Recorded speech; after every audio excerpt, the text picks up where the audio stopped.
bottle of ice cold water. Thank you very much.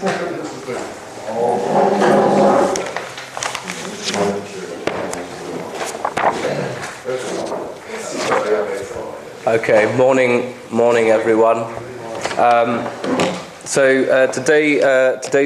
This morning's lecture is going to be the structure of capital markets. So over to Professor. Thank you, Sandy.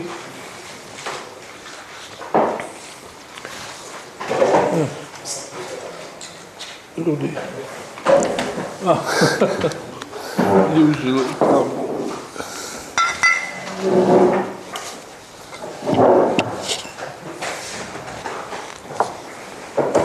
So I just want to remind you that in our study about the history, about the origin of interest, starts from the fact that there is a nature-given need for human beings to convert income into wealth, wealth into income, and then there's an optimization problem here, because the answer to that need is hoarding and is hoarding. So the optimization problem is to find the best material which can be hoarded and is hoarded. And best means least losses, the smallest possible losses. And we discussed that the solution of the problem comes through the concept of marketability, Manger's original idea, but we made a refinement. We split the concept into marketability in the large, marketability in the small. The first one is also called saleability, and the other is called hoardability. And with the aid of this, we found the most marketable commodity in the small, and that is silver. So, to some extent you might say gold, but this is a schematic thing. We are not worried about the small details. By and large, it is fair to say that historically silver was the one which was hoarded, and this is especially clear in China. Most recently, I had the occasion of studying a little bit of the Chinese monetary system going back to antiquity, and I found some fascinating things which unfortunately don't have time to share with you, but there is a reason why silver was so prominent in China and gold was less prominent. They did have gold and they used gold, but it was never nearly as prominent in China until today, I might say. Because the Chinese are very smart. And they started buying gold, and the communist government recommends it to the citizens to buy gold. I mean, in all previous communist governments, confiscated the gold of individual citizens, but now, so I would say China has come around, but historically, silver was the money. They had a very funny coin. It wasn't even coin. it looked like a shoe, a small, very small shoe. You know the Chinese tradition of disfiguring the feet of female infants.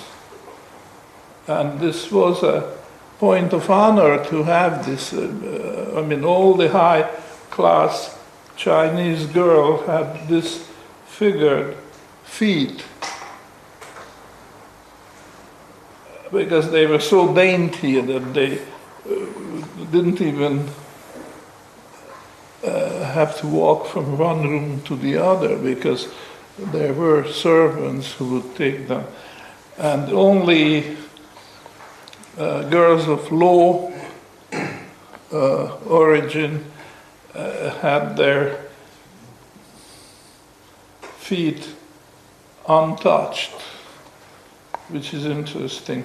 Now, of course, the Chinese communists, when they formed their first government in 1914, to their credit, we can say, they outlawed this practice of disfiguring the feet of female infants.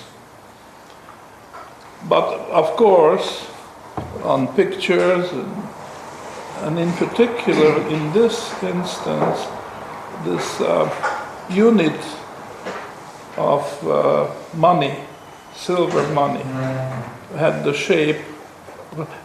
There are two similarities which you can use. One is compare this, perhaps of this size, this would be fair to say, silver, and it would open here, it would be open here. So it's really like a shoe, a small shoe made of silver. It had a name too, but it slipped my mind. And it's not important for our purposes here. But some other people would compare this to a boat, okay? This silver. So it's very curious, over centuries or even thousands of years, the Chinese unit of account was this shoe-like silver object. Now, there was no standard weight, it was just approximate, so at every exchange they had to weigh it. It's very complicated, but anyhow, this is what happened. Now, I started out by saying that the reason the Chinese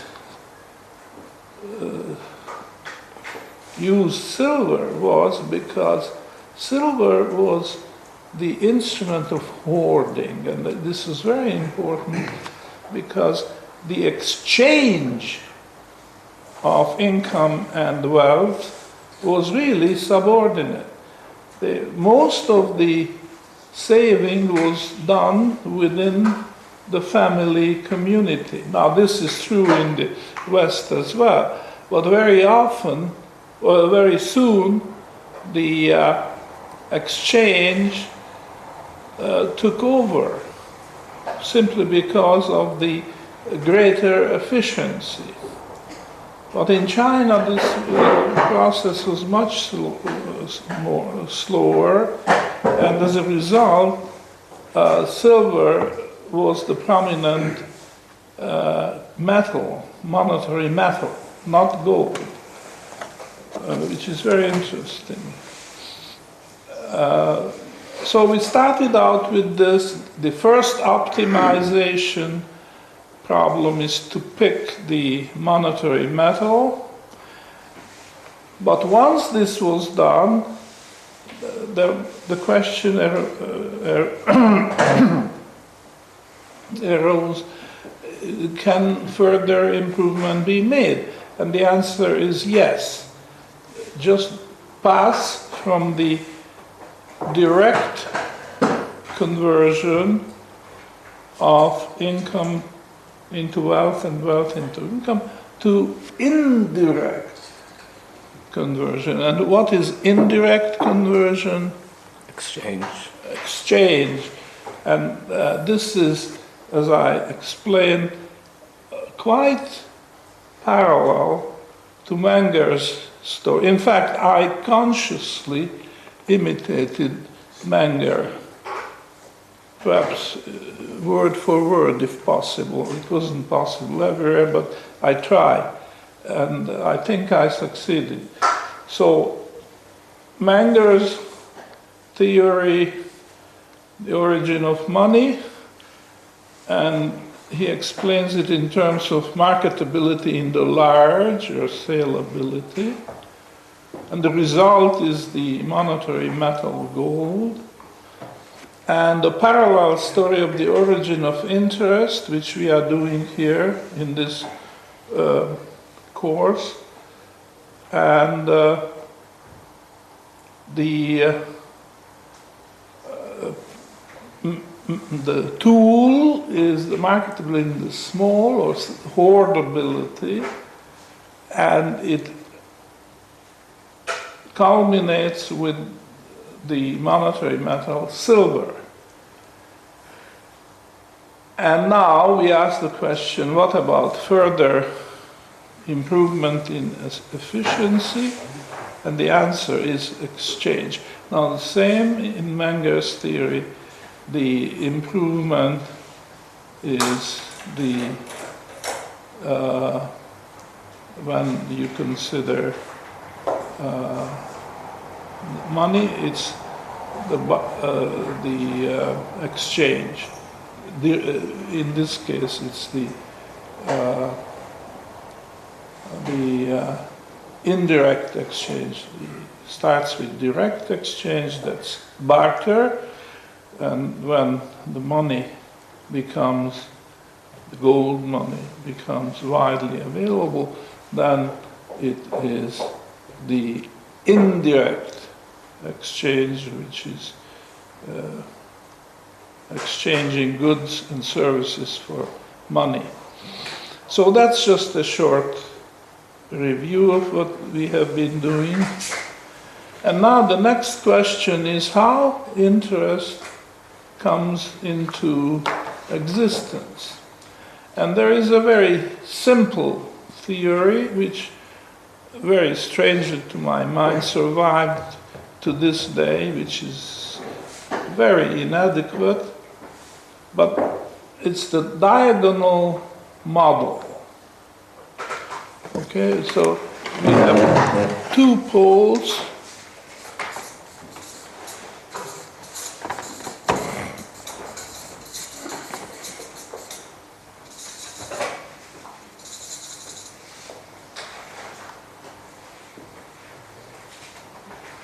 Okay, one is the providers of loanable or suppliers of loanable funds, and the other is the user of loanable funds.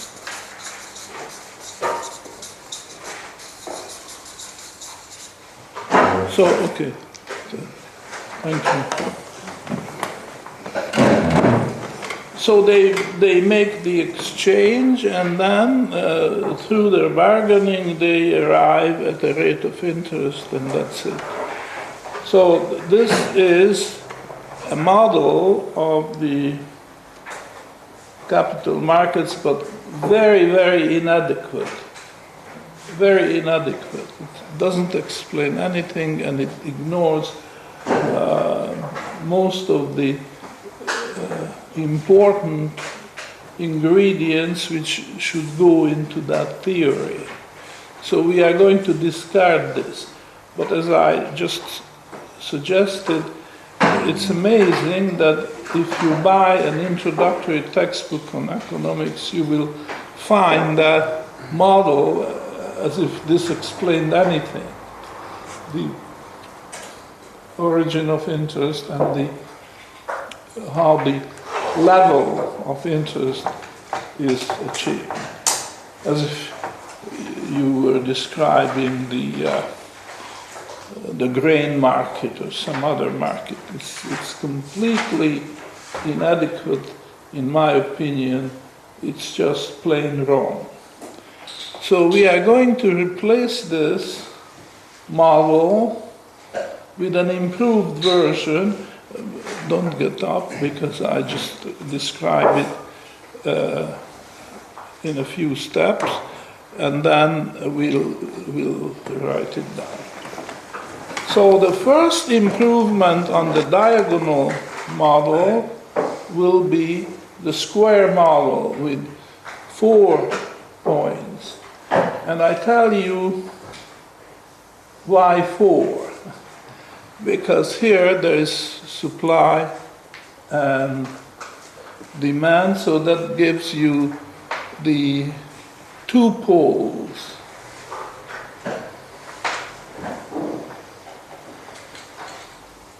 But now we are going to ask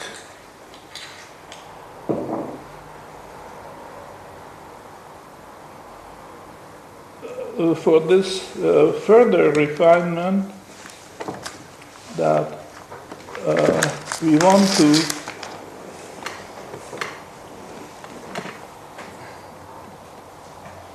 look at the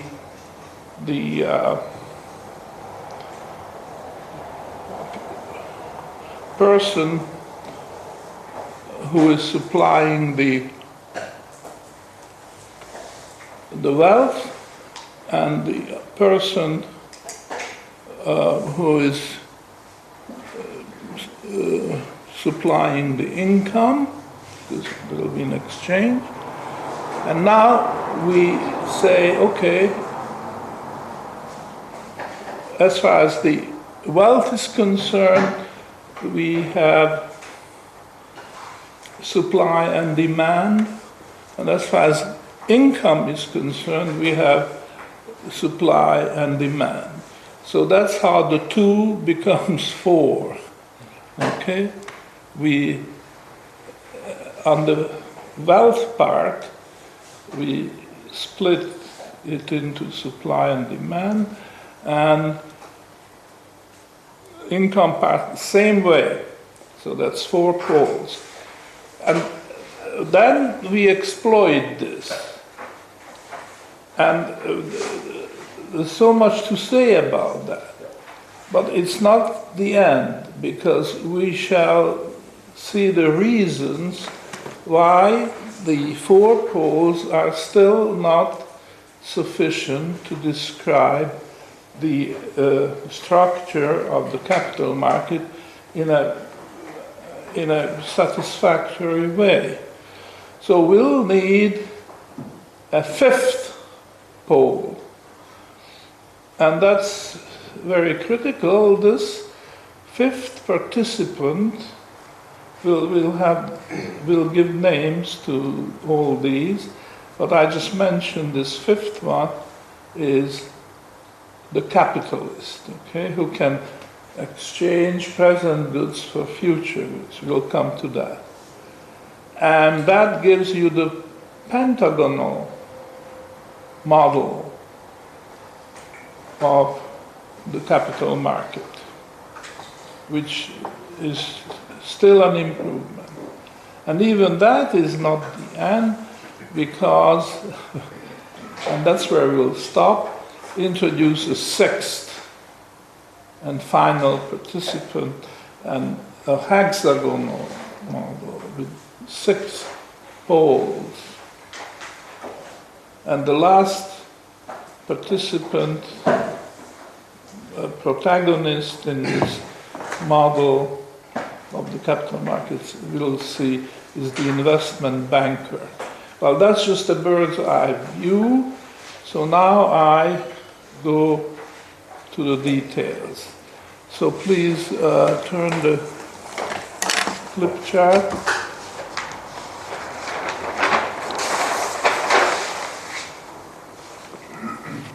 The nice square with 4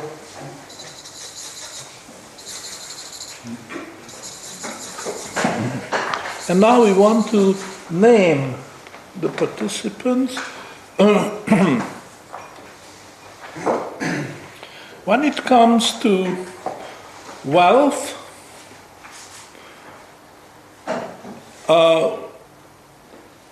the chief supplier of wealth to the capital market is what we call annuitant.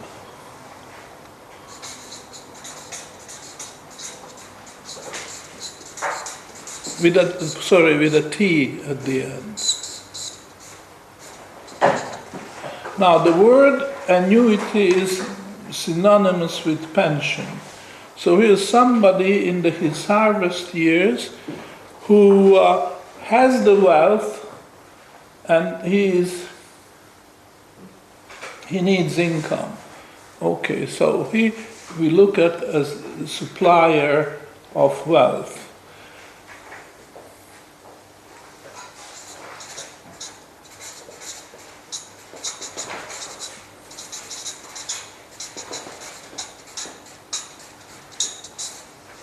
Okay. Now underneath will enter the annuitant with a D.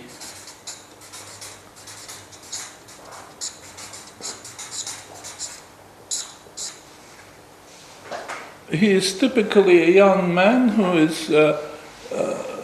wants a pension eventually when he retires, and therefore he is saving. And this saving we describe as an income which he's converting into wealth. So we look at this fellow as supplier of income.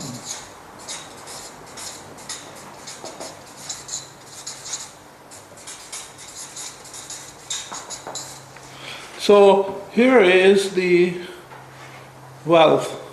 Here is the supply side. And now we go to the demand side. The demand for wealth and the demand for income. So let's, up there in the upper right point, enter the entrepreneur.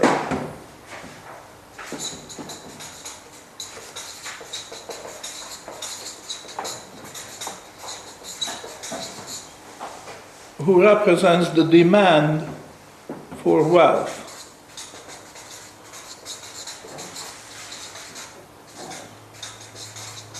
Because he needs capital to set up his business. So the entrepreneur is looking for somebody who can supply the wealth for him. And then, finally, we have let's call him the inventor.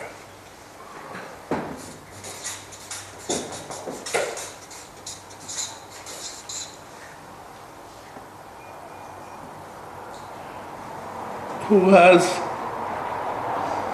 a need for income, so demand. Well, I prefer to use the same word as we used up there, so demand for income instead of need. Well, it's the same thing, but I just want to keep it as symmetric as possible.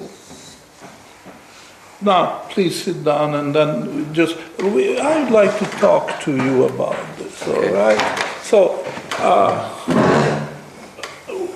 we are talking about the structure of the capital market and the various parts: supply, demand, wealth, and income. So these are the four corners. Now, it's various combinations can be set up. If we first, let's discuss the horizontal pairs. Okay, is it clear that they are complementary? That the annuitant has the wealth, and he wants to put this wealth to a good use. he doesn't need it immediately. He's just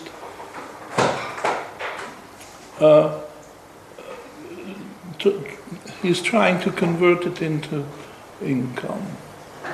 Now, on the other hand, the entrepreneur needs wealth, needs capital. So is it clear that the two are complementary? Yeah. Okay. Yeah. And then the entrepreneur, when he set up his business, he will have an income, part of which he can use to give to the annuitant. And this is a very symbiotic relation which is solving their problems. Now let's look at the lower horizontal pair. Here's the annuitant who is putting aside a part of his income for an annuity which will pay his pension. Okay? Now the inventor, this is the thing where we have to say a little bit. Now, what is an inventor doing in the abstract? Well, this inventor is meant in a very broad sense, not a narrow sense, very broad sense.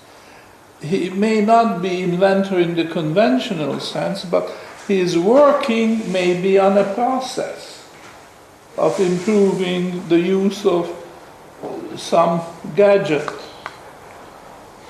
And this will take time. And he has to support himself during that period of time before he can come out with his improved process. Can you think of an example of this?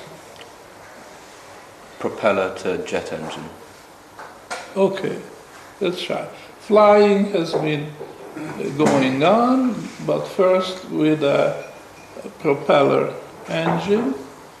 And then there are various criticisms about the propeller engine, not efficient enough or can be improved. And then the inventor invents the jet engine. But to make this transition is not overnight. It's not like, oh gee, jet engine, and then tomorrow you start flying with a jet engine. No, it takes several years. So this fellow, we call him an inventor, is going to work on that. And somebody has to pay his sustenance and also the expense which he incurs in his workshop. You see? So he needs income, and the wealth he will produce is in the future. Okay?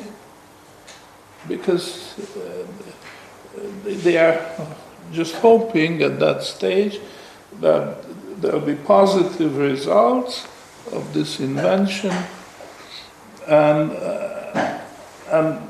that we describe as future wealth. Okay, so the wealth in the upper horizontal pair is present wealth. And the wealth we are talking about, this should be put down somehow. So